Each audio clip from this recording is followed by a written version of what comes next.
Bonjour à tous, ravi de nous retrouver ensemble ce matin dans la présence de notre Dieu. Une présence dont je n'ai aucun doute. Là où 2 ou 3 sont réunis, Dieu est au milieu de nous. Sa présence est là, sa présence est chez vous, sa présence est ici. Et la question que je me posais ce matin, c'est dans quelles conditions je vais me présenter devant Dieu? Dans quel état? Avec quelle intention et comment je vais m'y prendre simplement pour l'honorer et me présenter devant lui pour ce culte? Et la réponse m'est venue du verset dans Matthieu 19, versets 13 à 14, qui dit ceci. « Des gens amènent des enfants à Jésus pour qu'il pose les mains sur eux en disant une prière. Mais les disciples font des reproches aux gens. Alors Jésus dit aux disciples, « Laissez les enfants venir à moi, ne les empêchez pas, car en effet, le royaume des cieux appartient à tous ceux qui sont comme eux. » Alors la réponse à ma question, elle était limpide et claire lorsque ce verset a traversé mon esprit. Je dois venir vers mon Dieu comme un enfant. Parce que le royaume des cieux, là où la présence de Dieu est le plus fort, elle est plus marquée et totale, est accessible à ceux qui ressemblent aux enfants.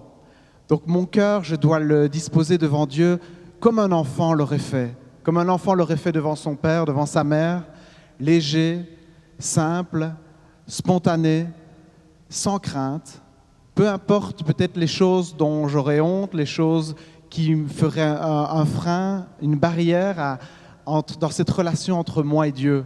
Que toutes ces choses soient mises de côté. Un enfant a cette faculté de mettre facilement les choses de côté.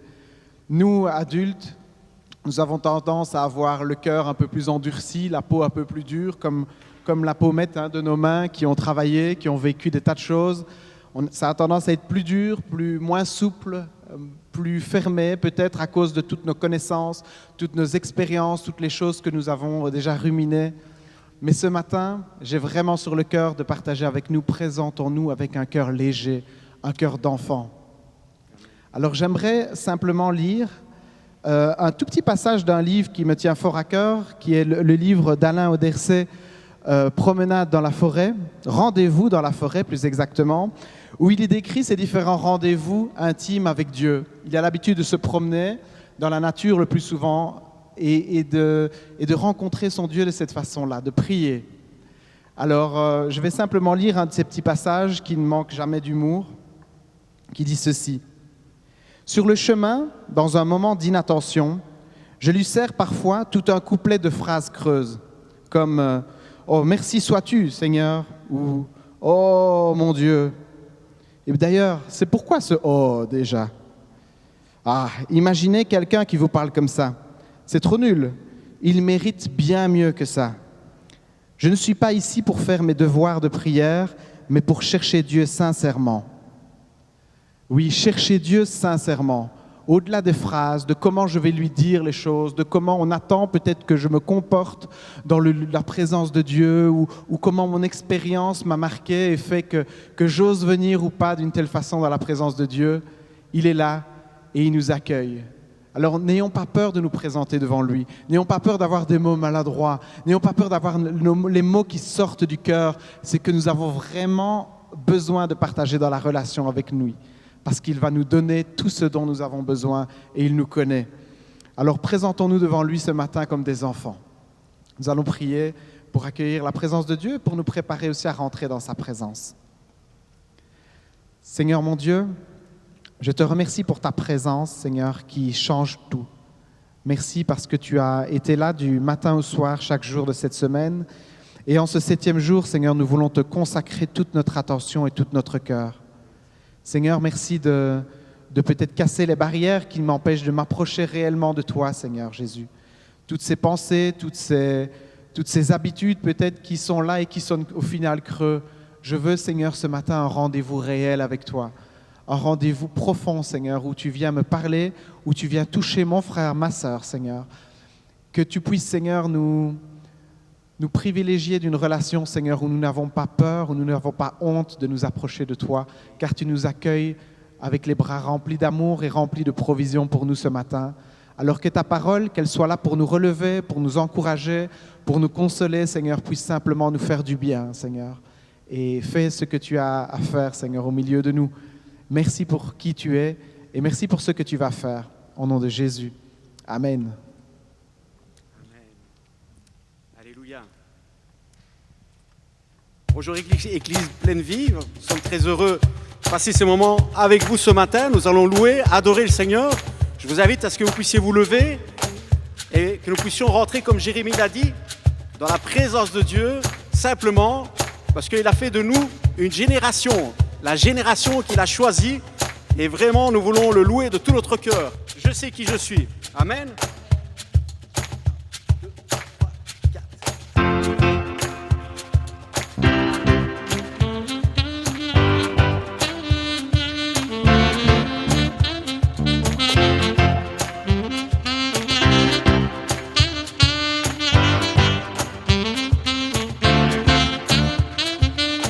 Nous sommes une génération choisie, appelée pour montrer son excellence.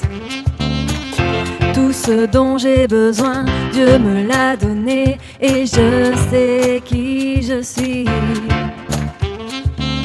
Nous sommes une génération choisie, appelée pour montrer son excellence.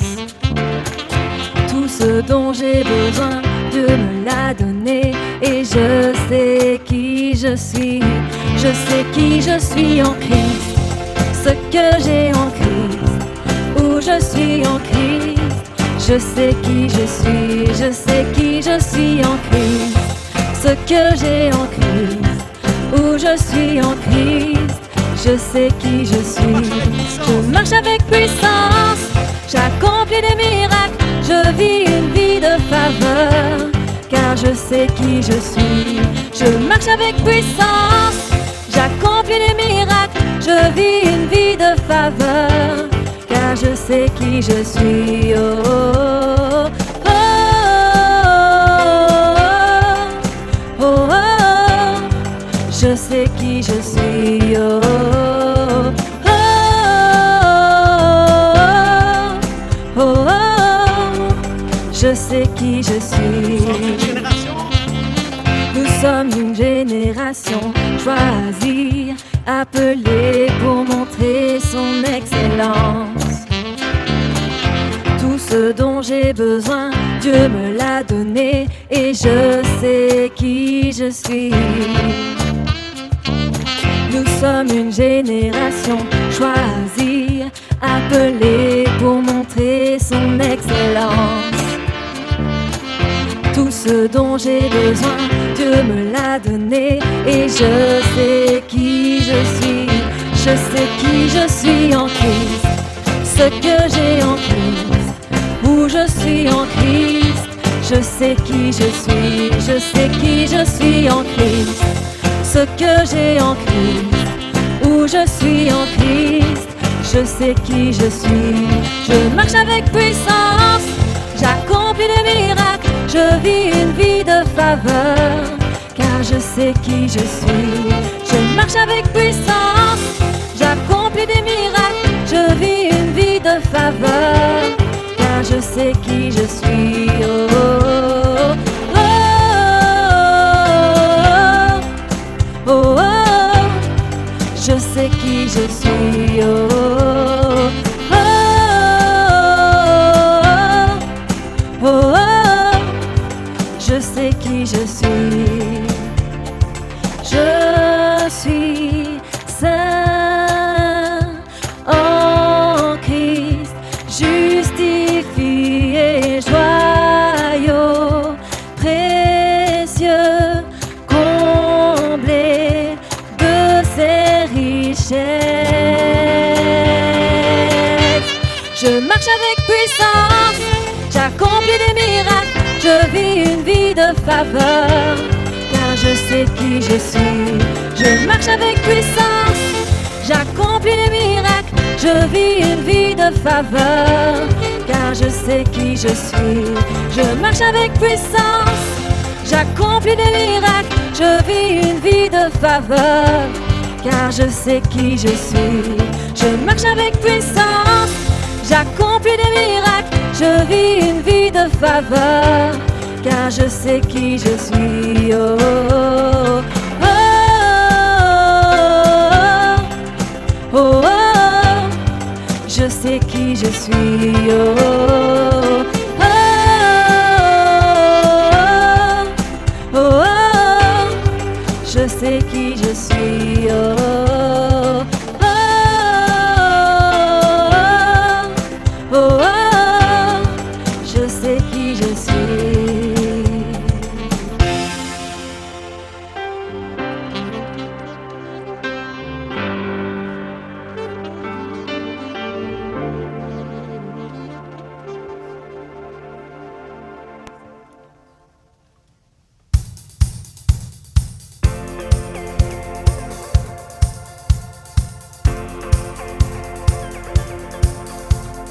Oh Seigneur, reconnaissant. Son amour durera jamais, car il est bon, il est au-dessus de tout. Son amour durera jamais. Chantons, chantons, d'une main puissante et d'un bras tendu. Son amour durera jamais.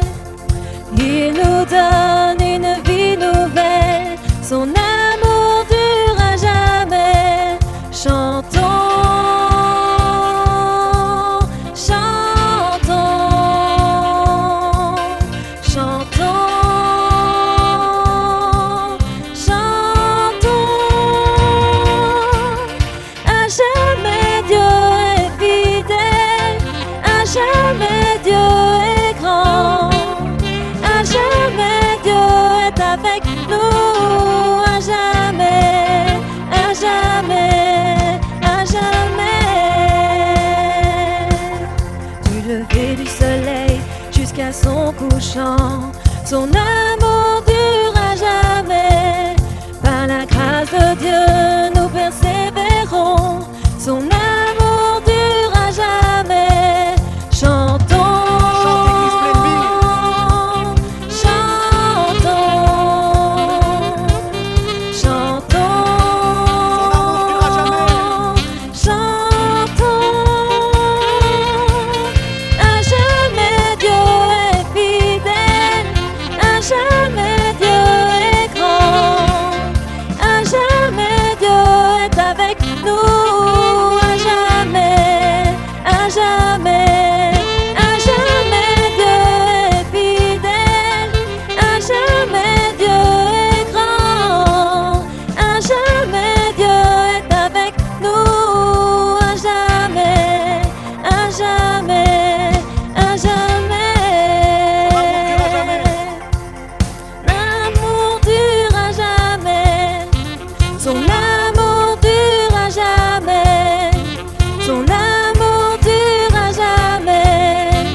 Je voulais vous partager un court témoignage. De par mon nouveau travail, je suis amenée à rencontrer des jeunes qui sont en difficulté et qui viennent nous trouver pour avoir une oreille attentive. Il y a quelques semaines, une jeune fille est venue vers moi. Elle voulait discuter avec une de mes collègues et je lui demande un petit peu de quoi il s'agit. Et là, elle me raconte une expérience qu'elle venait de vivre qui l'avait fortement impactée. Et elle se sentait un peu traumatisée par ça, elle voulait en discuter. Le hasard a fait que j'ai vécu moi-même cette propre expérience quand j'étais jeune. Et autant j'étais attristée qu'elle ait pu vivre ça et pleine d'empathie, autant je me suis dit « Ah bah c'est chouette qu'elle soit tombée sur moi. Et quelque part, merci Seigneur de l'avoir conduite jusqu'à moi, je vais pouvoir l'aider. » Et très vite, mon regard s'est reposé sur elle et je me suis rendu compte à quel point, en fait, non. J'avais beau avoir vécu plus ou moins la même expérience qu'elle, je ne la connaissais pas. Je ne connaissais pas sa personnalité, je ne connaissais pas ses faiblesses, je ne connaissais pas ses forces, je ne connaissais pas ses blessures passées, je ne connais pas son éducation, je ne connais pas ses projets, ses objectifs. Je ne connais rien d'elle en fait. Et ce n'est pas parce que j'ai vécu quelque chose de plus ou moins similaire à un moment de ma vie que je pouvais me permettre de croire que je pouvais l'aider et résoudre son problème comme une superwoman. Et là, vraiment une grande leçon d'humilité et je me suis encore rendu compte à quel point Dieu était grand parce que lui seul la connaît dans les moindres détails, il connaît tout son passé, il connaît tout de sa personnalité, de ses blessures, justement de ses forces, de son potentiel, il connaît même son futur. Et je ne pouvais que être admirative et émerveillée devant justement la toute-puissance de Dieu, devant sa sainteté, devant sa grande connaissance et cet amour qu'il peut avoir pour chacun d'entre nous. Parce que je sais que cette jeune fille, il veut l'aider, cette jeune fille, il l'aime, il est mort sur la croix pour elle aussi. Et cette jeune fille, il n'attend qu'une chose, c'est de pouvoir entrer dans sa vie et la réparer, lui passer un baume sur le cœur, guérir ses blessures et pouvoir lui rendre la joie. Et voilà, tout ce que j'avais à faire, c'était de me montrer disponible pour elle, essayer de demander à Dieu de me guider, de me conduire pour essayer de trouver les mots pour la réconforter, mais surtout prier pour elle et que Dieu puisse mettre des personnes en place devant elle et qu'elle puisse ouvrir son cœur à lui parce que lui seul pouvait vraiment l'aider. Et voilà, on va reprendre ce chant qui m'a fait penser en fait à cette histoire. C'est vraiment émerveillé devant la présence de Dieu, émerveillé devant sa sainteté, devant toute la connaissance qu'il a de chacun de nous. Il connaît jusqu'à la moindre ridule de nos cœurs et lui peut en profondeur changer nos vies, transformer nos vies, transformer nos caractères et voilà, ce chant me donne vraiment plein d'espoir et de joie et de reconnaissance et d'émerveillement devant lui.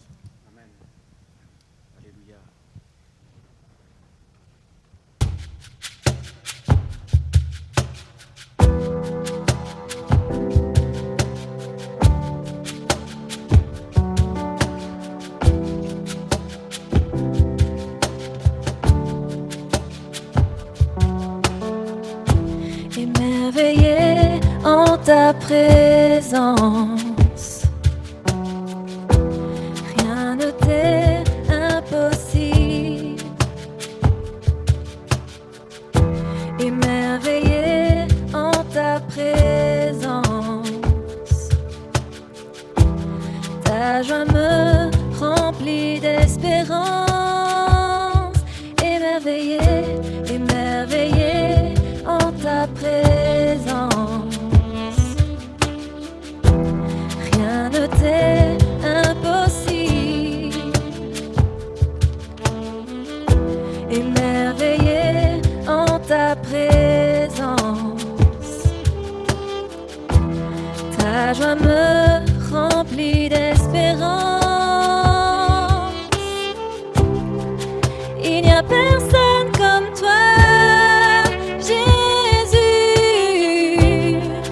Personne n'est comme toi.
j'ai de meilleur. Je suis à toi, Jésus.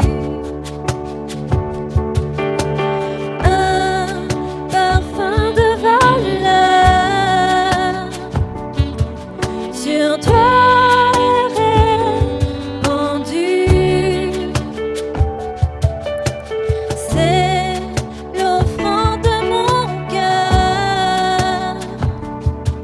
Je suis à toi, Jésus.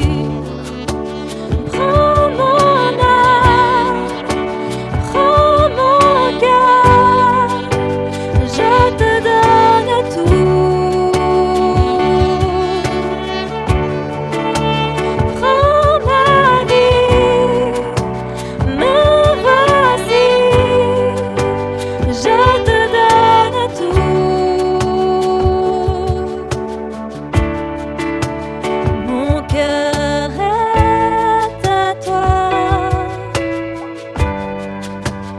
Tout à toi.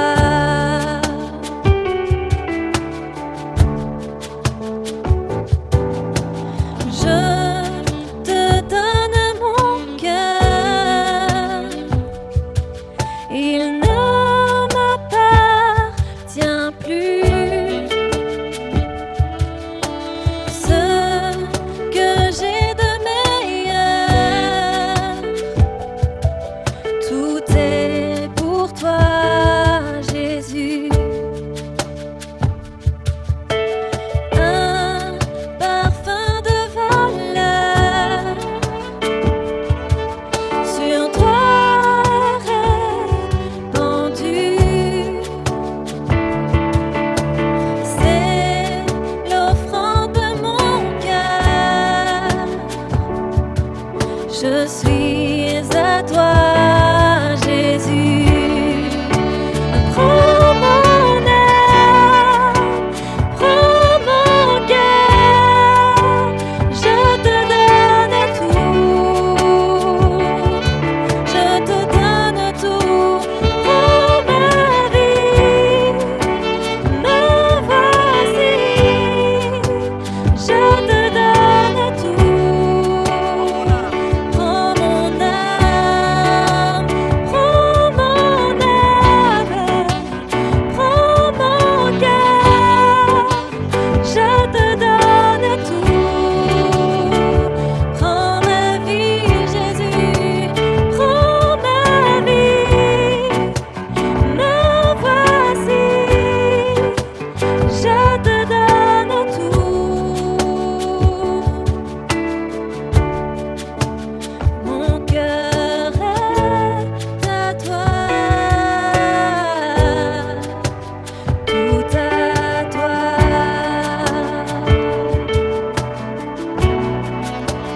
Mon cœur est à toi, tout à toi.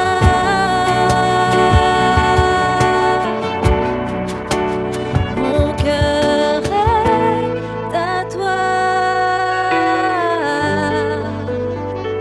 tout à toi.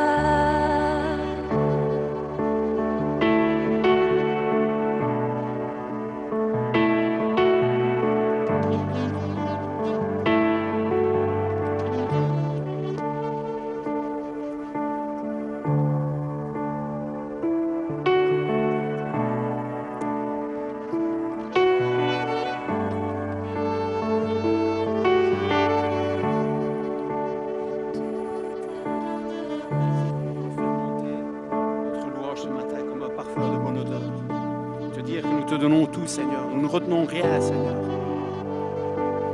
Nous te donnons tout, Seigneur, comme tu nous as tout donné, Seigneur.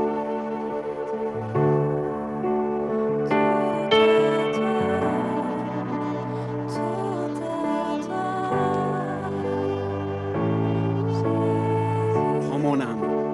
Prends mon âme, prends mon cœur, je te donne tout.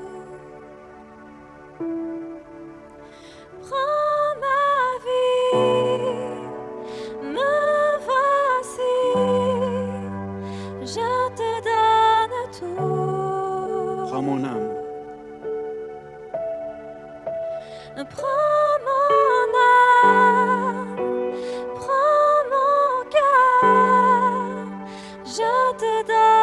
tout.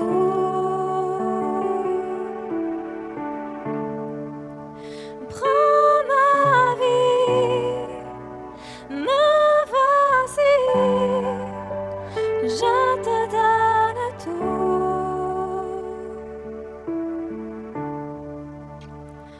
Mon cœur est à toi, tout à toi.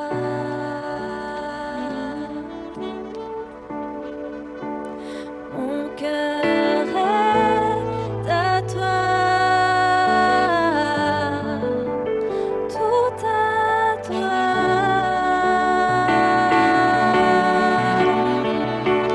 Mon cœur est à toi, tout à toi.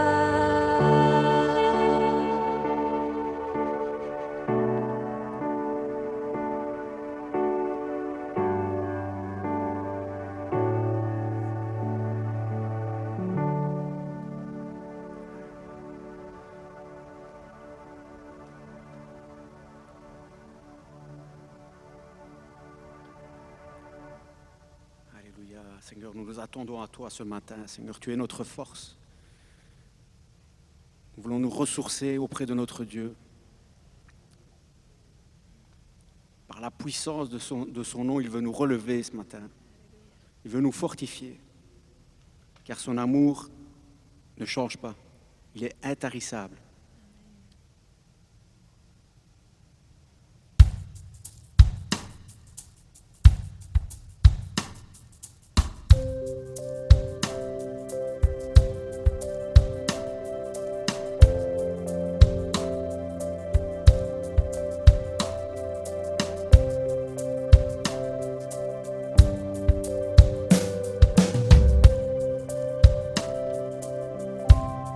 Tu es ma force, incomparable, incomparable. Tu viens à moi, tu es l'espoir, incomparable, incomparable. Tu viens à moi dans l'abondance de ta grâce, par la puissance de ton nom. Tu me relèves, tu me relèves. Amour divin, inébranlable,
Que le nom du Seigneur soit béni.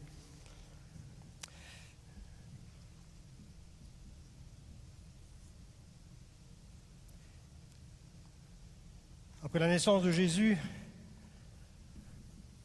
ils sont venus de loin, ceux qui sont venus pour adorer Jésus. Il nous est dit que des anges, enfin des mages, sont venus de l'autre bout du monde et se sont prosternés devant Jésus. Où était le peuple d'Israël à ce moment-là? Où était-il? Ne devaient-ils pas, eux, être les premiers à l'adorer? Mais non, ce sont des païens, des gens de l'extérieur qui viennent pour adorer le roi des rois, le Seigneur des seigneurs. Bien-aimés, nous sommes ce matin encore, comme ces mages, appelés à nous prosterner devant lui pour l'adorer et lui offrir ce que nous avons de meilleur. Parce qu'ils sont venus, non pas simplement légèrement, mais ils sont venus les mains remplies de dons, de présents, de l'or, de l'encens, de la myrrhe. Ils ont fait cela, ils l'ont déposé aux pieds de Jésus et ils l'ont adoré. Bien-aimés, ce matin on va rechanter, si vous voulez bien, ensemble. Oh, c'est un acte de prière, un acte d'offrande. Dieu, je te donne mon cœur. Je t'offre ma vie, Seigneur. Je la dépose à tes pieds et je t'adore. Bien-aimés, nous sommes là ce matin au culte pour adorer l'Éternel. Le culte, c'est l'adoration de notre Dieu. Et nous nous prosternons devant lui.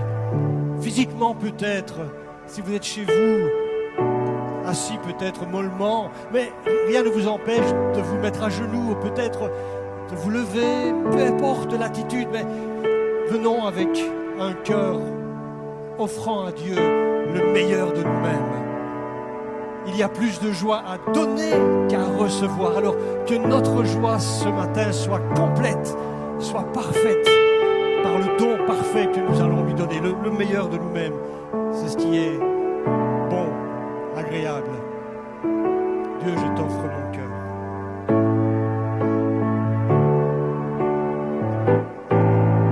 Je te donne mon cœur. Il ne m'appartient plus. Ce que j'ai de meilleur, Ce que j'ai de meilleur. pour toi, Jésus. Tout est pour toi.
Amen. Seigneur Dieu, reçois l'offrande qui t'agrée ce matin, une offrande de bonne odeur que tu aimes, que tu apprécies, parce qu'elle provient, Seigneur, du profond de notre cœur, tel que nous sommes. Nous ne voulons pas utiliser 1001 mots particuliers, Seigneur, pour t'exprimer notre amour, mais nous voulons simplement te dire que nous t'aimons. Nous t'aimons, Seigneur. Et l'expression de notre amour, c'est nous. Nous n'avons rien de plus précieux à t'offrir que nos propres vies. Alors, Seigneur, merci, Seigneur, de les accepter tels que nous sommes, Seigneur, nous venons devant toi. Tel que je suis, je viens à toi, Seigneur, ce matin. Merci, Seigneur, que ton nom soit béni, élevé, adoré. Jésus-Christ, notre Seigneur. Amen. Amen. Seigneur, sois béni. Merci. Merci, frère. Merci, sœur. Voilà, c'est encore une joie que j'ai d'être avec vous. C'est toujours un privilège de pouvoir, c'est le dimanche matin, m'approcher de vous avec vos visages qui resplendissent. Vous êtes beaux. L'Église de Jésus-Christ est belle. Que son nom soit élevé. Alors j'ai ce matin une bonne nouvelle à vous partager. Je ne suis pas lépreux, c'est vrai. Je parle de lépreux parce que la semaine dernière, notre frère Antoine nous a parlé des 4 lépreux qui annonçaient une bonne nouvelle. Et j'ai une bonne nouvelle. Oh, bon, ben voilà, on va prendre ce que nous avons déjà, mais il est possible maintenant de nous réunir toujours avec le nombre restreint de 15 personnes, mais à d'autres moments que le dimanche matin. Donc nous pouvons reprendre une activité, je dirais presque normale. En semaine, nous aurons l'occasion de nous rencontrer et là nous sommes en train de mettre en place un calendrier qui va nous aider, qui va nous encourager. C'est un encouragement, n'est-ce pas? On en a tellement besoin dans ces moments. Et non seulement les adultes, nous pouvons nous réunir à 15, mais les enfants aussi peuvent avoir des activités à raison de 25 enfants à l'extérieur, c'est vrai, mais bon, je pense que les enfants ne demandent pas mieux que d'être à l'extérieur et de s'éclater. Alors, c'est une bonne nouvelle. Une bonne nouvelle. Je ne voulais pas la garder pour moi, mais je voulais la partager avec le peuple. Amen. Alors, voilà, c'est bien.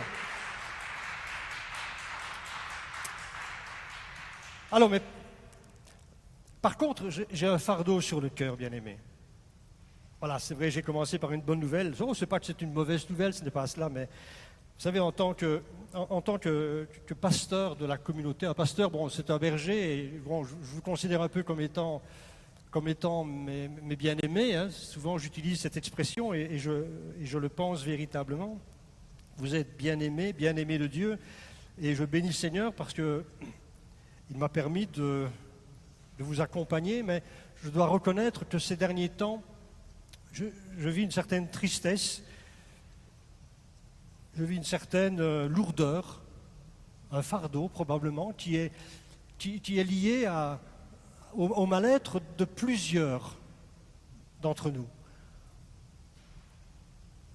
Je pense que cette pandémie que nous vivons a des répercussions malheureuses sur plusieurs qui vivent mal ces temps de confinement, loin de la communauté, loin de l'Église, mais peut-être aussi loin du Seigneur lui-même. Et c'est le fardeau véritablement que le Seigneur mettait sur mon cœur alors que j'étais en train de réfléchir à l'Église, alors que j'ai pas mal de communications téléphoniques avec les uns, avec les autres, des visites. Je continue toujours le ministère pastoral, bien entendu. Et c'est là où je me dis, oh, combien l'impact est grand sur les frères et sur les sœurs. Alors, bien-aimés, je vous encourage, je vous en prie, résistez, tenez bon, demeurez ferme. C'est la manière dont l'apôtre Paul très souvent encourageait ses frères et ses sœurs dans les communautés. Il leur disait, soyez fermes, demeurez courageux, ne vous laissez pas abattre par l'épreuve, mais résistez-lui.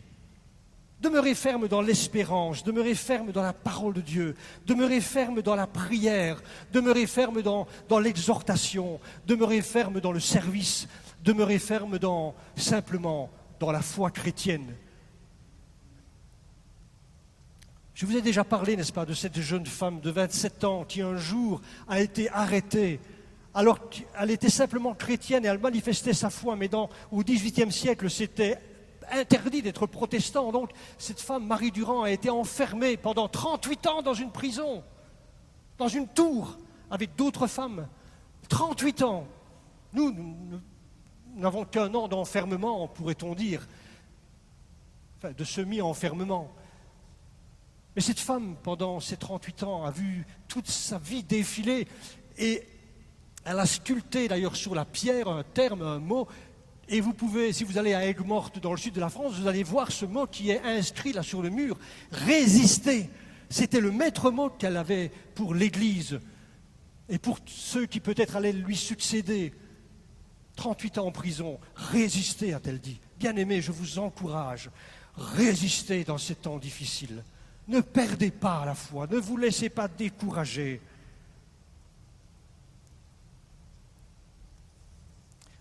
C'est pour cela que j'ai une parole d'encouragement ce matin pour vous.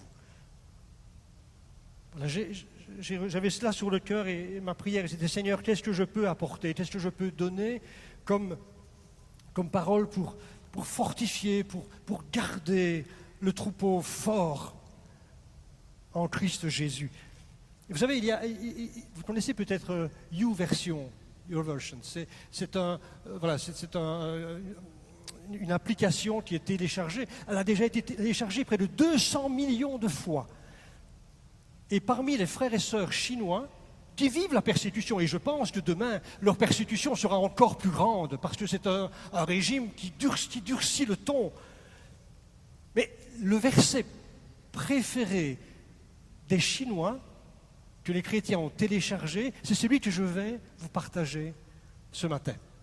1 Corinthiens chapitre 10, le verset 13, qui dit ceci. « Aucune tentation ne vous est survenue qui n'ait été humaine, parce que Dieu est fidèle et il ne permettra pas que vous soyez tentés au-delà de vos forces. Mais avec la tentation, il préparera aussi le moyen de vous en sortir afin que vous puissiez la supporter. » 1 Corinthiens chapitre 10, verset 13, le verset le plus téléchargé par nos frères et sœurs chinois.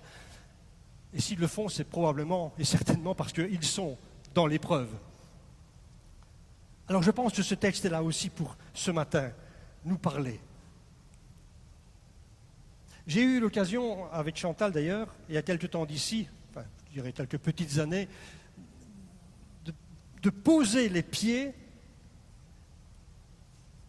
dans le pays saint qu'est Israël. Ah, quel bonheur pour nous le jour où nous avons atterri et où mes pieds ont foulé cet endroit que probablement des disciples de Jésus, mais avant cela, peut-être même des patriarches, qui sait, peut-être ai-je mis les pieds dans l'empreinte d'Abraham, peut-être même de Moïse, de David, en tout cas, je sais que notre Seigneur Jésus, notre Sauveur, a vécu là-bas, a marché là-bas. Et pour moi, être dans ce pays était un honneur extraordinaire. Quel privilège! Et j'étais là et nous avons voyagé tantôt au nord, tantôt au sud, du sud au nord, du nord au sud. Et ainsi, on visitait tous ces lieux extraordinaires. Symboliquement parlant, n'est-ce pas que c'est riche? Quelle richesse! Quel enthousiasme était le nôtre! Et pourtant, en voyageant de lieu en lieu, il y avait une chose qui m'interpellait, c'est qu'au-delà de cette grandeur symbolique que représente le pays d'Israël, le pays de notre Seigneur, il y avait cette topographie du terrain. Il y avait cette géographie en quelque sorte et ces endroits où il y avait tellement de sécheresse, il y avait de l'aridité, des déserts, des endroits où, ne fût-ce que la mer Morte, nous sommes plongés dans la mer Morte et c'est génial de flotter là-bas. Hein. Voilà. Mais si on flotte, c'est parce qu'il y a du sel. Mais il n'y a pas la vie. C'est une région qui est morte. Et Et puis la question qui me venait à l'esprit, mais j'ai dit Seigneur, mais où est ce pays où coule le lait et le miel? Ce n'est pas l'impression que cela me donne lorsque je voyage dans ce pays. Et puis j'ai eu cette image qui m'est venue de simplement l'existence. Le pays d'Israël, quelque part, est à l'image de notre vie, de notre existence. Et symboliquement, c'est extraordinaire, n'est-ce pas, la vie? Quoi de plus beau que la vie? C'est le slogan « Église pleine vie ». Nous aimons la vie. C'est quelque chose de fabuleux, d'extraordinaire. Et pourtant, force est de le constater, et nous le savons, n'est-ce pas? Vous le savez aussi bien que moi, que la vie, elle est pleine de déserts. La vie est aride. La vie est faite de sécheresse, elle est faite d'épreuves, elle est faite de tentations, elle est faite de maladies, elle est faite de mort aussi. Ça, c'est la vie et il nous faut la traverser. Mais vous savez, ces allusions au désert, elles sont très fréquentes dans la Bible. On trouve très fréquemment des allusions à ces endroits secs. La vie des patriarches se déroule dans le désert. La vie des rois, pratiquement là-bas autour de Jérusalem, dans la Judée, se déroule aussi dans le désert. Et que dire aussi de notre Seigneur Jésus, qui lui-même s'est rendu, n'est-ce pas, dans le désert.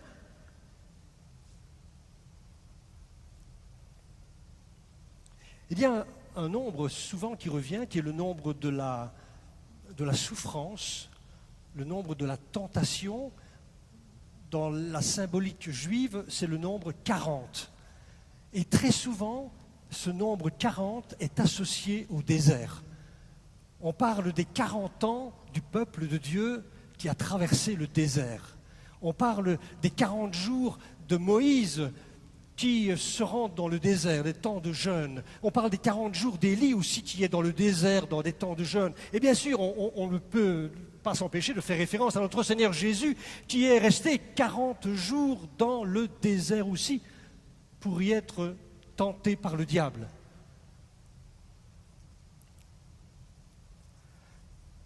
Le désert a une grande place, désert qui symbolise l'épreuve dans la Bible, mais ce qui est extraordinaire, et cela j'aime, c'est là où j'apprécie la manière dont le Seigneur nous parle, c'est dans le désert, c'est là que les plus belles expériences ont été vécues par le peuple. La parole de Dieu nous dit que c'est dans le désert où ils ont pu être nourris et être abreuvés de manière miraculeuse. Dans le désert, n'est-ce pas, il s'est passé des choses extraordinaires. Les gens, ils n'ont jamais manqué de quoi que ce soit. 40 ans dans le désert, il nous est dit qu'ils avaient la nourriture tous les jours, ils avaient à boire, mais même leurs chaussures ne se sont jamais usées dans le désert. C'est aussi dans ce désert que le peuple a été formé. C'est dans le désert qu'ils ont été, je dirais, ils se sont amourachés en quelque sorte du Seigneur. Souvenez-vous avec Osée, lorsque le Seigneur dit à son peuple, j'ai rendez-vous, je vais prendre rendez-vous avec vous dans le désert. Je vais me fiancer avec vous dans le désert, parce que là, je vais parler à ton cœur. Le désert, c'est l'endroit où Dieu parle à notre cœur, n'est-ce pas? Amen. C'est dans les temps de difficulté, n'est-ce pas, que le Seigneur résonne bien, mieux à nos oreilles et à nos cœurs. Alors j'aimerais, si vous voulez bien, reprendre dans ce contexte de vie, d'existence, peut-être semblable à Israël, c'est vrai, mais j'aimerais reprendre avec vous ce magnifique verset que l'apôtre Paul donne à l'église de Corinthe. Et j'aimerais diviser ce simple verset en trois parties encourageantes, et je pense que pour chacune d'elles, nous pouvons en retirer le meilleur pour que le Seigneur fortifie notre vie. Aucune tentation ne vous est survenue qui n'ait été humaine.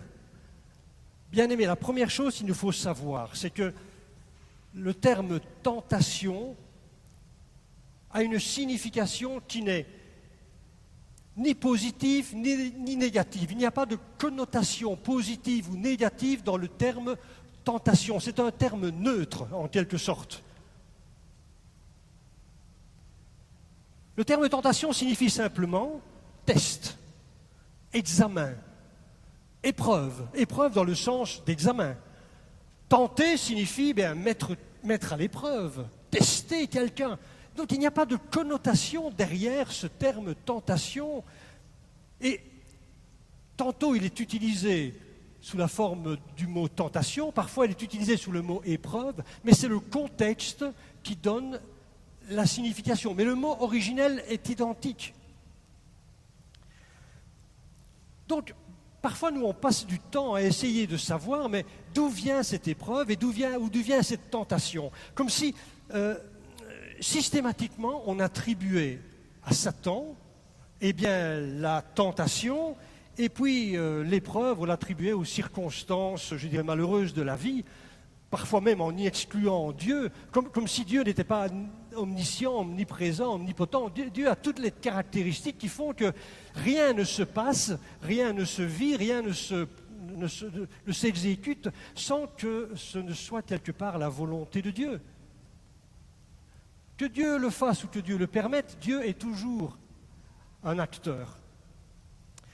D'ailleurs, la Bible elle-même a parfois du mal, façon de parler. Mais la Bible elle-même, à certains moments donnés, attribue certaines épreuves à Dieu, et parfois, pour la même épreuve, à Satan. Il en est de même de l'écharde de l'apôtre Paul. Lorsque l'apôtre Paul il va parler de son écharde, de son épreuve qu'il a aux yeux, on ne sait pas très bien de quoi il parle, et c'est un problème physique, et c'est un problème peut-être mental, on ne sait pas, mais quoi qu'il en soit, il est touché. Il est touché dans son visage.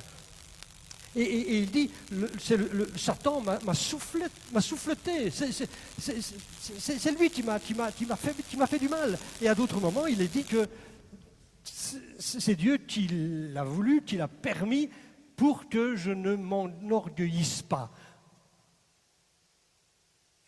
Vous voyez, l'origine n'est pas toujours facile à distinguer. Lorsque David va faire le recensement, il va comptabiliser en quelque sorte son peuple, eh bien la parole de Dieu nous dit, d'un côté, dans le livre des Chroniques au chapitre 21, que Satan excita David, et dans 2 Samuel 24, toujours pour le même événement, il est dit que l'Éternel excita David. Lorsque Jésus s'est rendu dans le désert, qu'est-ce qu'il nous a dit dans la parole? C'était pour y être tenté par le diable, n'est-ce pas? C'était le but même, avoué, c'est ce que la Bible nous dit. Et d'ailleurs, il a été tenté, non pas une fois, 2 fois, mais 3 fois. Mais ce qui nous est dit aussi, c'est que c'est l'Esprit Saint qui l'y a conduit. Et c'est même un terme qui est plus fort que ça, c'est pas conduire, il l'a poussé dans le désert pour y être tenté par le diable. Donc vous voyez que les origines ne sont pas toujours très clairement définies. Alors bien sûr qu'il y en a peut-être qui vont dire, oui mais écoute pasteur, il était écrit dans la parole de Dieu, dans Jacques chapitre 1er verset 13, que personne, lorsqu'il est tenté, le dise, c'est Dieu qui me tente. Parce que Dieu ne peut pas être tenté par le mal et il ne tente lui-même personne. Voilà, ça c'est le verset qu'on pourrait me mettre devant le visage, dire, oh, là. Je dirais oui, d'accord, mais le problème, c'est pas le mot tenter qui pose problème, c'est le mot mal, tenté par le mal. C'est vrai que Dieu ne peut pas être tenté par le mal et il ne tente personne dans le but de faire du mal. C'est cela que signifie ce verset. Mais cela ne veut pas dire que Dieu ne tente pas. Parce que le terme tenter, qui est un terme neutre, signifie simplement tester. Tester quelqu'un. Faire passer un examen en quelque sorte. Et bien sûr que Dieu est libre et il le fait volontiers. À de nombreuses reprises, il nous fait passer des examens afin de savoir si nous sommes prêts à aller plus loin, à avancer. Nous le faisons et nous sommes contents lorsque nos enfants passent des examens, n'est-ce pas? Ça nous permet, ça leur permet aussi de savoir où ils en sont et s'ils sont prêts à aller dans la classe supérieure. Imaginez-vous, s'il n'y avait pas d'examen à passer, on pourrait tous avoir des professions libérales, on pourrait tous se permettre, parce que quelque part, bon, il n'y a pas eu de test, il n'y a pas eu d'examen, il n'y a pas eu d'évaluation, mais ça n'a pas de sens. Mais Dieu fait la même chose aussi avec nous. Il nous évalue, il nous teste, il nous fait passer régulièrement des examens afin que nous sachions Pas lui, il n'a pas besoin de savoir où nous en sommes, mais nous avons besoin de savoir où nous en sommes. Et l'épreuve, justement, est un excellent moyen qui nous permet de réaliser où est-ce que j'en suis dans ma foi.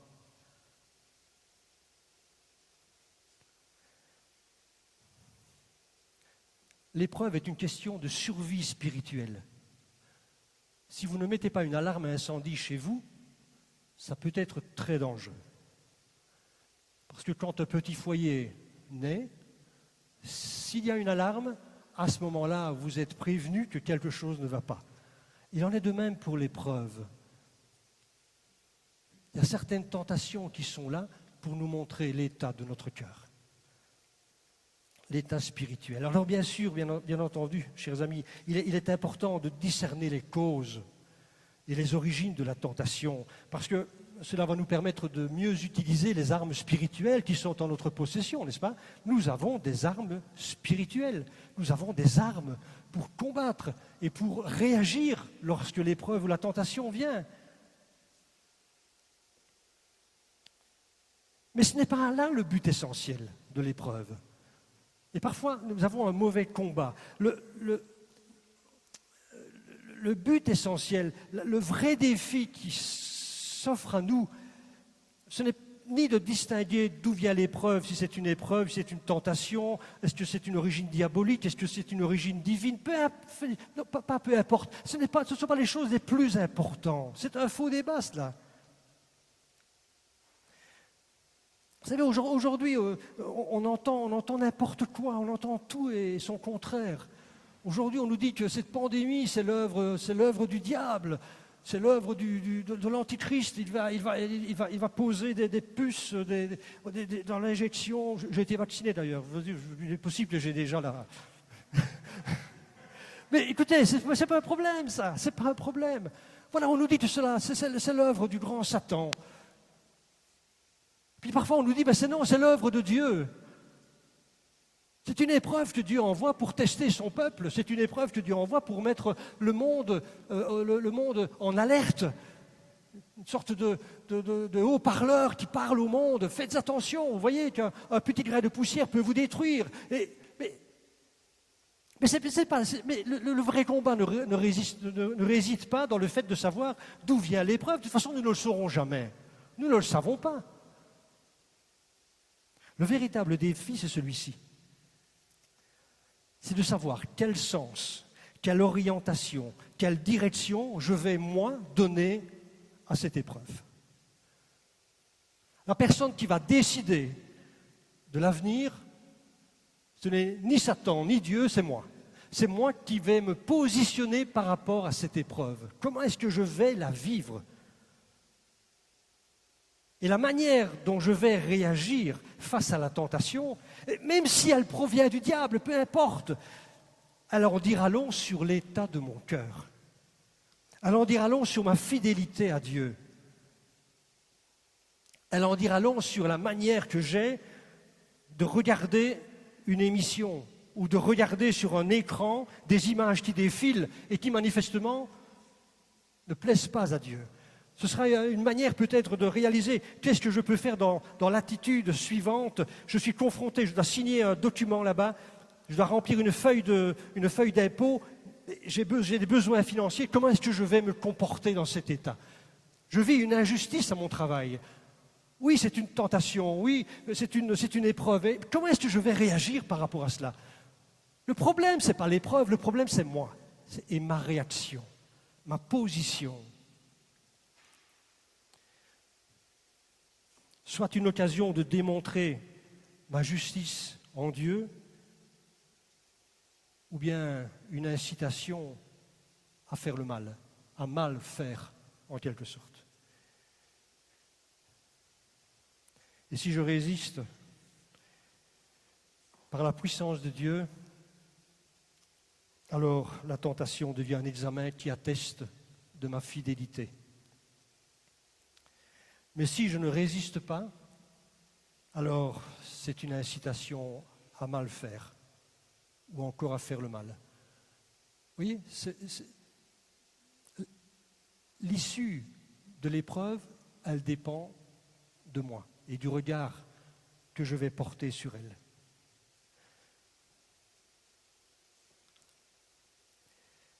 Mes frères, dira Jacques, regardez comme un sujet de joie complète les diverses épreuves auxquelles vous pouvez être exposés, sachant que l'épreuve de votre foi produit la patience. Vous voyez qu'il y a une production à l'épreuve.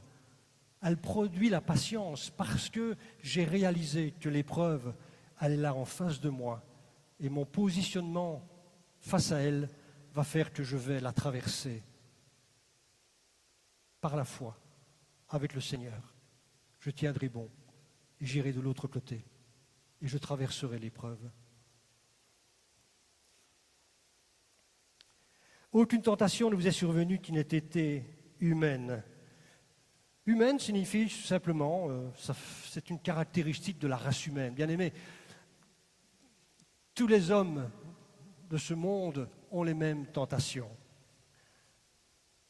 Il pleut sur tous, les croyants et les non-croyants, les chrétiens et les non-chrétiens. Nous subissons les mêmes tentations, des épreuves identiques. Bien sûr que les circonstances sont différentes de l'un à l'autre. On ne va pas comparer nos arrière-plans, etc. Nous avons tous comme disait tout à l'heure ma sœur, c'est difficile de se comparer à l'autre, même si nous avons vécu quelque chose de semblable. Mais quelque part, au départ, la tentation était identique.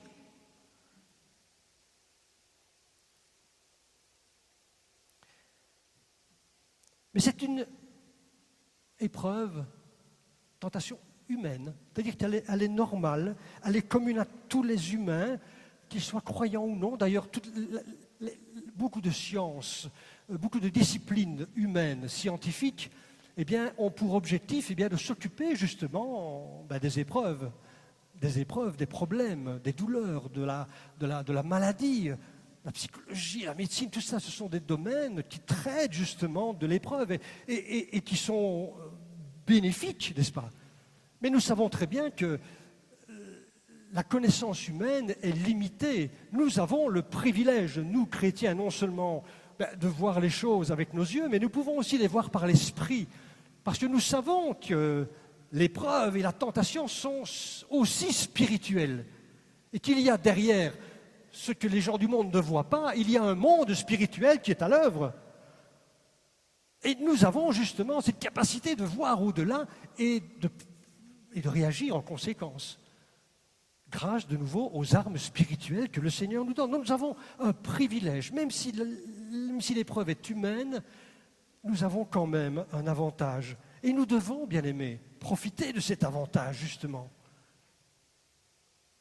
Et développer les armes spirituelles. Nous sommes trop souvent passifs.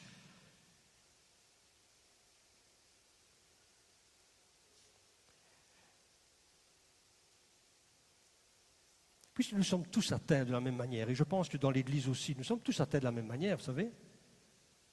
Alors, cessons de nous apitoyer sur nous-mêmes et de nous considérer comme étant les plus gros pourvoyeurs d'épreuves.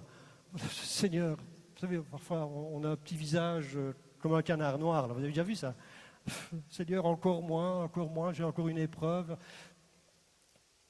Aucune tentation ne vous est survenue qui n'ait été humaine. On est tous dans le même bateau, bien-aimés. Hein? On est tous logés à la même enseigne. C'est la raison pour laquelle l'apôtre Paul pourra dire « Portez les fardeaux les uns des autres », parce que vous avez vécu la même chose dans la tentation. Il n'y a pas de raison que Satan en épargne un parmi nous. Pas d'apitoiement. Mais soyons rassurés aussi parce que Jésus lui-même, dans son humanité, a été tenté comme nous en toutes choses. Il a été tenté en tout point comme nous, mais sans commettre le péché. Et comme il a été tenté lui-même dans ce qu'il a souffert, alors il peut secourir ceux qui sont eux-mêmes tentés. C'est là que se trouve notre secours, dans celui qui a expérimenté la tentation et l'épreuve, et qui a réussi l'examen, qui a réussi le test. Dieu est fidèle, nous dit le le morceau du verset suivant. Dieu est fidèle et il ne permettra pas que vous soyez tentés au-delà de vos forces. Voilà encore un autre avantage que nous croyants, nous chrétiens, nous avons, c'est que ce magnifique privilège de connaître Dieu et de savoir qu'il est fidèle. Nous avons un Dieu qui est fidèle. C'est son nom, fidèle. Le chrétien a l'aide de son Père céleste pour résister à la tentation. Job dira ceci, « Heureux l'homme que Dieu châtie. » Ne méprise pas la correction du Tout-Puissant. Il fait la plaie et il la bande. Il blesse et sa main guérit. 6 fois il te délivrera de l'angoisse et 7 fois le mal ne t'atteindra pas. 6, 7. C'est-à-dire dans tous les cas, dans toutes les circonstances. Si Dieu te blesse, sache qu'il te guérira aussi. Dieu est fidèle et il ne permettra pas que vous soyez tentés au-delà de vos forces. Nous oublions cela. Retenez bien, c'est la réponse à la prière du Notre Père. Ne nous induis pas en tentation, Seigneur. Nous le prions. Notre Père qui est aux cieux, ne nous induis pas en tentation, mais délivre-nous du malin. Ne nous induis pas, c'est-à-dire ne nous pousse pas dans nos derniers retranchements où quelque part nous n'allons pas tenir, nous allons tomber dans la tentation et dans l'épreuve. Ne nous pousse pas, Seigneur, ne permets pas que l'ennemi nous tente au-delà de nos forces. Et délivre-nous du malin. C'est la réponse à cette prière. Bien-aimés, le Seigneur ne permettra jamais que nous soyons tentés, que nous ayons une épreuve qui nous dépasse, qui soit plus forte que nous. À aucun moment le croyant ne peut dire « c'est plus fort que moi ». À aucun moment vous pouvez le dire. Parce que Dieu est fidèle et il le dit qu'il ne permettra pas l'épreuve. Du moins qu'elle aille au-delà de ce que nous pouvons supporter. Et j'aimerais vraiment vous laisser cette image. Oh, c'est une magnifique image. J'aimerais que vous la reteniez. C'est une histoire que l'on trouve dans la Bible et parfois on passe à côté, on passe de manière un peu, je ne dis pas légère, mais voilà, on lit ces phrases et on n'en tient pas tellement compte. L'histoire se passe à Gethsémanée. Gethsémanée, souvenez-vous donc de ces moments où Jésus va prier le Père pour que la coupe lui soit ôtée. Il prie le Père parce qu'il est dans une grande angoisse, parce qu'il a besoin du secours de Dieu, de son Père. Et puis après cela, il va avec ses disciples qui, eux, étaient endormis. Eh bien, il va se rendre là où Judas va venir avec la cohorte, avec les chefs juifs, en quelque sorte, avec une petite bande d'armée qui est là. Ils viennent pour arrêter Jésus. Et après le baiser de Judas, Jésus par 2 fois va poser la question à ces gens qui sont là. Qui cherchez-vous? Qui cherchez-vous? Et chaque fois ils répondent, Jésus de Nazareth. Et Jésus va dire ceci. Si c'est donc moi que vous cherchez, alors laissez aller ceci. Il dit cela afin que s'accomplit la parole qu'il avait dite, je n'ai perdu aucun de ceux que tu m'as donnés. Jésus va dire donc à ce moment-là, laissez aller ceux-ci. Et c'est vrai que Jésus va se retrouver seul. Et on dit bien sûr, à juste titre, en partie, qu'il a été abandonné de tous. Mais c'est Jésus lui-même qui leur a demandé, qui a demandé à ses soldats, mais laissez ceux-là s'en aller. Et c'est la raison pour laquelle Jésus va se retrouver seul devant le tribunal, seul à payer une dette, seul à être flagellé, à être frappé, à être torturé, à se retrouver sur une croix, à se retrouver cloué sur une croix, et il va se retrouver là, disant, Seigneur, tout est accompli. Tetelestai, tout est accompli. J'aime ce passage parce que, vous savez, tous les disciples, peut-être à l'exception de Jean peut-être. Bon, il y a encore, parce que Jean va quand même finir sa vie sur une île déserte à Patmos, donc il connaîtra aussi l'épreuve à la fin de sa vie. Mais tous les autres disciples sont morts de mort violente. Ils ont connu une mort semblable à celle de leur maître Jésus. Mais beaucoup plus tard. Plus tard. Ça veut dire quoi cela? Ça veut dire qu'au moment où Jésus a été arrêté, il savait que ses disciples n'étaient pas prêts à le suivre et à vivre l'épreuve comme Jésus devait la vivre. Il savait qu'ils n'étaient pas prêts. D'ailleurs, il leur a dit un petit peu avant, souvenez-vous, est-ce que vous pouvez boire la coupe que je vais boire? Il dit, oui, oui, oh non, vous n'y arriverez pas, vous ne pouvez pas. Pas maintenant en tout cas. Mais il y a un jour où vous boirez la même coupe que moi. J'aime cette histoire. Laissez-la aller, Jésus a dit. Parce qu'il ne faisait que vivre ce texte qui dit Dieu est fidèle et il ne permettra pas que vous soyez tentés au-delà de vos forces. Jésus a mis au large ses disciples et il les a protégés et il les a gardés pour un autre moment. Et il s'est retrouvé seul, c'est vrai. Vous voyez, bien-aimés, comment le Seigneur agit. Il fait la même chose avec nous. Il ne permettra pas que nous soyons tentés au-delà de nos forces.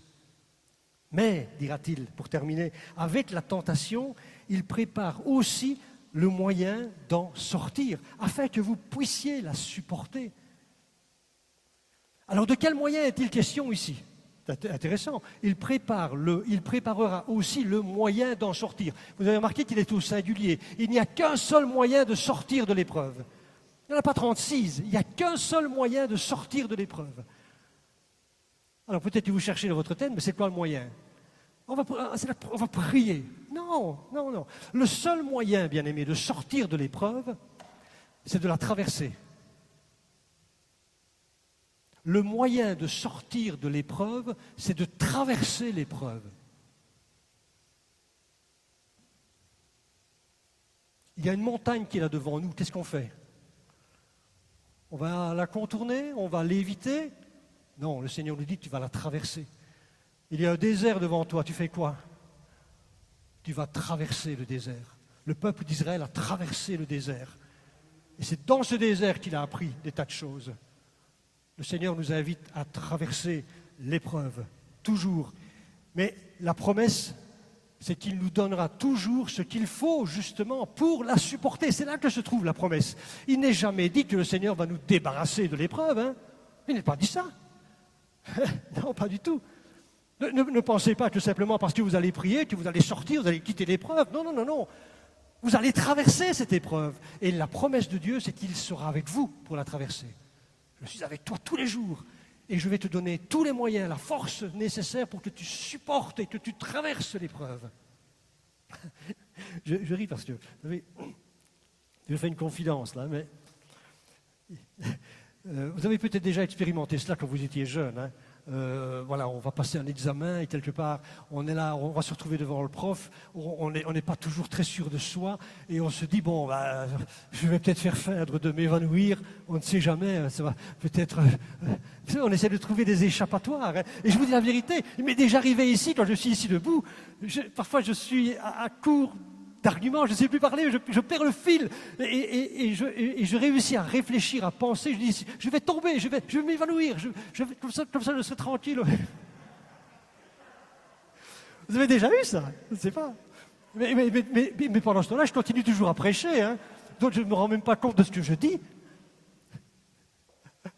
Alors, bon, si un jour je tombe, ne dites pas que je fais la comédie, peut-être que ce sera peut-être sérieux ce jour-là, donc ne me laissez pas tout seul. Hein. Non. Nous devons traverser l'épreuve, bien-aimés. Jésus a supporté les 3 tentations. Il aurait très bien pu, après la première, dire, bon, maintenant, basta, Seigneur, tu as vu que, Père, je suis arrivé, maintenant, allez, Satan, laisse-moi tranquille, j'ai gagné. Non, il y avait encore une deuxième, et puis il y en avait encore une troisième. Et c'est seulement après la troisième que les anges sont venus pour le servir.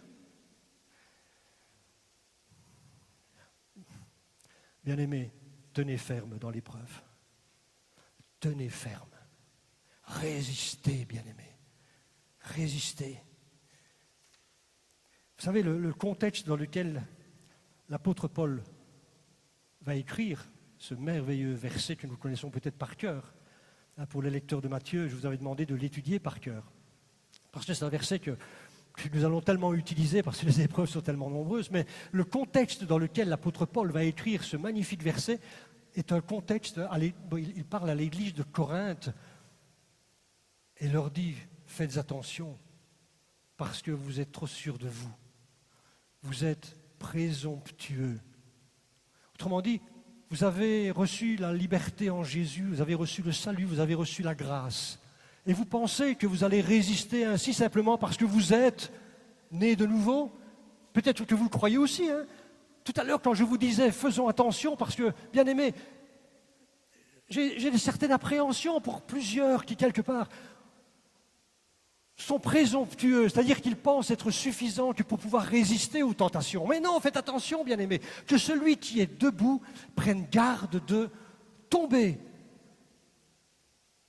C'est pour cela que l'apôtre Paul dit, mais faites attention parce qu'avant vous, il y a eu toute cette traversée du désert dans l'Exode, et ils sont tombés dans l'idolâtrie, et ils sont tombés dans le péché, ils sont tombés dans la fornication, ils sont tombés dans tellement de choses, parce qu'ils étaient présomptueux, ils étaient suffisants, ils pensaient qu'ils allaient s'en sortir sans problème, mais non, ça ne se passe pas comme cela.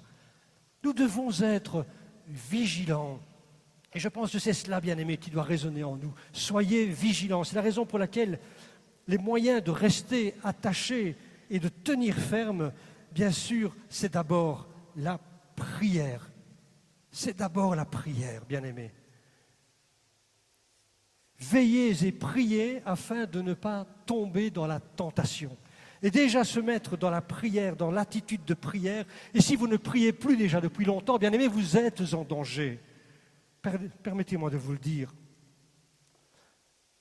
Mais sans la prière, qui est une arme spirituelle, qui nous place sur un terrain de foi et de décision en faveur de la justice de Dieu, eh bien, lorsque nous sommes en prière, eh bien, nous pouvons remettre le dossier entre les mains du Père. Mais si nous ne prions pas, bien-aimés, sachons une chose, c'est que l'épreuve, inévitablement, va devenir une tentation. Vous comprenez ce que je veux dire? C'est qu'une simple épreuve peut devenir une tentation qui vous fait chuter. Parce que le diable se servira de toutes les occasions, de toutes les épreuves, quand bien même elles viennent de l'Éternel. Mais il y mettra son grain de sel pour vous faire tomber. Et la prière est notre arme qui nous permettra de rester debout et vigilants. Soyez confiants aussi en l'Éternel. C'est un autre moyen de résister à la tentation. La confiance dans la réponse à la prière et l'aide efficace de Dieu. Il est fidèle. Il ne permettra pas que vous soyez tentés au-delà de vos forces. Il est fidèle. Mais pour cela, il vous faut avoir confiance en lui et accepter la situation. C'est la raison pour laquelle, avec bon cœur, c'est avec joie que nous recevons aussi l'épreuve, nous dit Jacques. Parce que nous savons ce qu'elle va produire en nous, si du moins nous avons confiance en l'Éternel. Et enfin, je vous invite à fixer les regards vers le Seigneur. C'est notre moyen de résistance aussi. Fixer les regards vers celui qui a l'expérience de la tentation. Il a l'expérience de la tentation. Hébreux 12, pensez en effet à celui, Jésus-Christ, qui a supporté une telle opposition contre lui de la part des pécheurs, afin de ne pas vous laisser abattre par le découragement. Et puis il termine en disant, vous n'avez pas encore résisté jusqu'au sang dans votre combat contre le péché. Jésus, lui, est allé jusque-là. Vous, pas encore. Bien-aimés, venez, on va chanter, si vous voulez bien, ce dernier chant. Voilà, chers amis, je vous ai donné le conseil de Dieu. Franchement, je vous encourage, demeurez ferme dans la foi, demeurez ferme même dans l'épreuve. Si vous êtes tenté d'une manière ou d'une autre, réagissez de la bonne manière. Prenez les armes spirituelles, le bouclier de la foi, la cuirasse de la justice, la ceinture de vérité. Mettez-vous comme chaussure à vos pieds le zèle que donne l'évangile de paix. Prenez par-dessus tout l'épée de l'esprit qui est la parole de Dieu. Et puis utilisez la prière, les multiples prières, de multiples sortes différentes de prières. Mais ne restez pas sans réagir. La résistance doit être active, une résistance active. Merci Seigneur.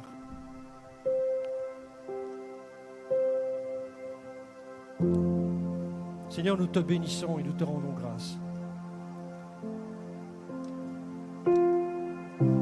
Parce que Seigneur, tu nous as donné tous les moyens possibles et imaginables, Seigneur, pour résister à la tentation. Seigneur, nous tiendrons bon, nous tiendrons établis sur le rocher.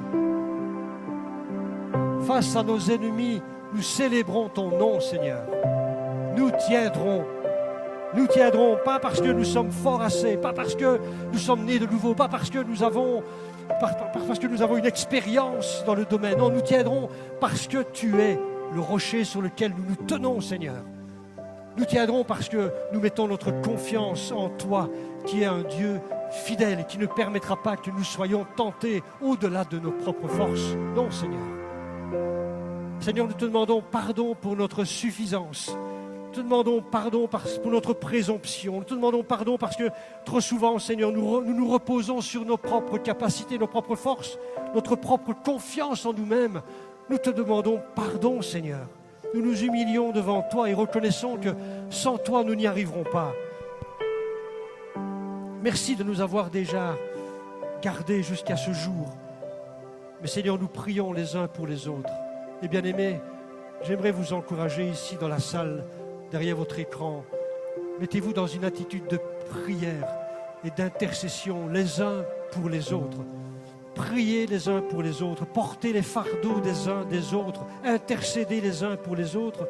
Parce que, bien-aimés, ces épreuves, ces tentations, nous en sommes tous porteurs, nous sommes tous confrontés à cela. C'est la raison pour laquelle nous avons besoin les uns des autres pour nous aider à supporter l'épreuve. Alors merci Seigneur, parce qu'en cet instant, tu touches, tu bénis, tu réconfortes, tu édifies Seigneur mon frère, ma sœur, qui vit des temps difficiles. Seigneur, je me fais le porte-parole de toute cette communauté et de mes frères et sœurs qui maintenant, Seigneur, en cet instant, prient aussi et intercèdent. Ont ces visages qui défilent devant les yeux de ces frères et de ces sœurs qui vivent des temps difficiles, de maladie, d'éloignement spirituel, d'abandon peut-être, de sentiments d'abandon. Seigneur, ta grâce, Seigneur, sur leur vie, ta bénédiction, Seigneur, sur eux, nous la réclamons, nous la demandons. Confiant, Seigneur, que tu es un Dieu qui est fidèle. Tu es fidèle. Merci pour le moyen que tu nous donnes, Seigneur, de traverser l'épreuve. Nous traverserons, Seigneur, avec toi. Et ces moments que nous vivons aujourd'hui, difficiles, c'est vrai, mais nous croyons, Seigneur, que nous traverserons l'épreuve avec toi. Pas seulement comptant, Seigneur, sur l'expérience des scientifiques, ni des gouvernements divers. Nous comptons sur toi, Seigneur, et ta fidélité. Parce que tu ne permettras pas, Seigneur, que nous tombions dans ces épreuves. Je te remercie, Seigneur, de tout cœur. Et je te prie de recevoir toute mon adoration, ma louange, dans le bon nom de Jésus-Christ, notre Seigneur. Merci, Seigneur. Amen. Tu es ma force incomparable,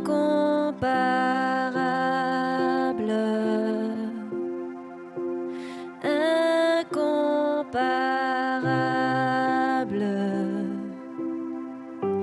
Tu viens à moi.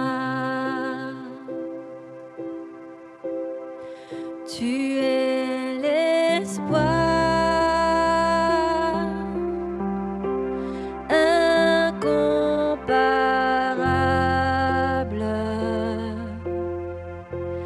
incomparable.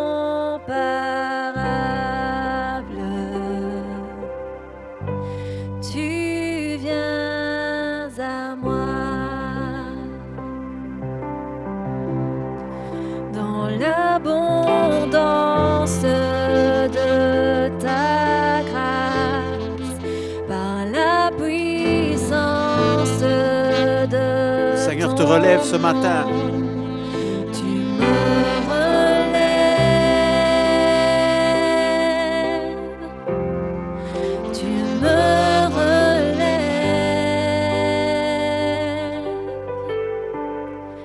Amour divin, inébranlable,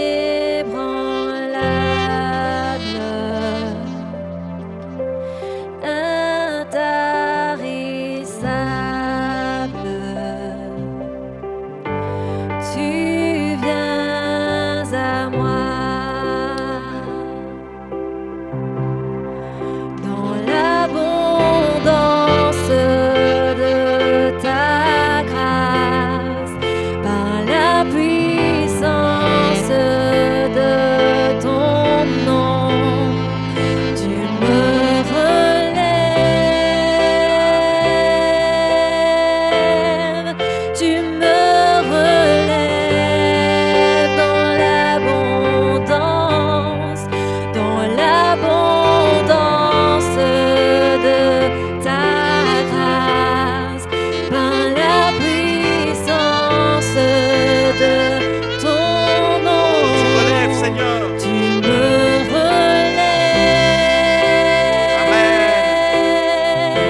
Tu es ma force,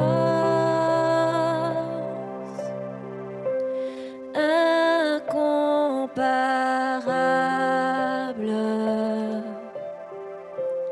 incomparable. Tu viens à moi.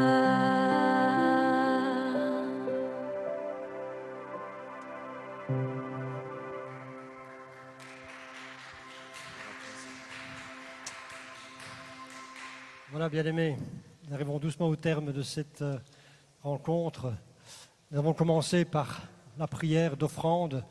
Bien, nous terminons, si vous voulez bien, avec aussi cette offrande, mais qui est plus réelle. Ce n'est pas qu'une offrande spirituelle, mais une offrande matérielle. Vraiment, je vous encourage à continuer à être généreux et à donner à travers des dons, des dîmes, des offrandes. Voilà ce numéro de compte qui s'affiche à l'écran.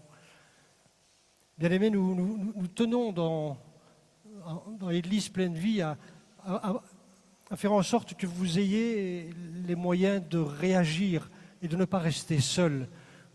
Alors, je vous encourage, venez marcher et prier. Venez prier et marcher. Il y en a encore trop qui n'ont pas expérimenté cette marche de prière, 242. Franchement, faites-le. C'est un moyen aussi de sortir de la torpeur du Covid, de cette pandémie. C'est un moyen de vous exprimer et de prendre position en faveur de la communauté. C'est un geste paroissial, communautaire. Alors, continuez de marcher. Alors, nous mettons à votre disposition aussi des moyens pour méditer la parole. Il y a des lecteurs de Matthieu qui, déjà depuis quelques semaines, eh bien, jour après jour, reçoivent la parole de Dieu. Ils peuvent lire, ils peuvent méditer. Alors, peut-être que vous avez commencé, que vous avez arrêté, mais je vous en prie, reprenez du service. N'abandonnez pas l'assemblée des frères. N'abandonnez pas la parole de Dieu. Et c'est un moyen qui vous est donné, facile. Il vous suffit simplement de m'en faire part et vous recevez sur votre smartphone eh bien, le texte du jour, tout simplement. Et si vous voulez participer au Zoom, c'est-à-dire à cette rencontre qui regroupe beaucoup de personnes de la communauté, vous recevrez l'enseignement qui concerne l'évangile de Matthieu. Donc profitez justement de ce qui vous est offert. Et que la grâce du Seigneur vous accompagne. On se retrouve bientôt. Vous aurez le programme incessamment sous peu. Je pense que je vais vous écrire ou vous envoyer un petit mot là. Ça va? Que Dieu vous garde. Je vous souhaite de passer un excellent dimanche. Recevez les salutations de Chantal aussi, ma femme qui est là. Ça fait longtemps qu'elle n'était plus venue ici, mais elle vous salue et vous embrasse tous. Soyez bénis. Je vous souhaite un bon dimanche et à très bientôt.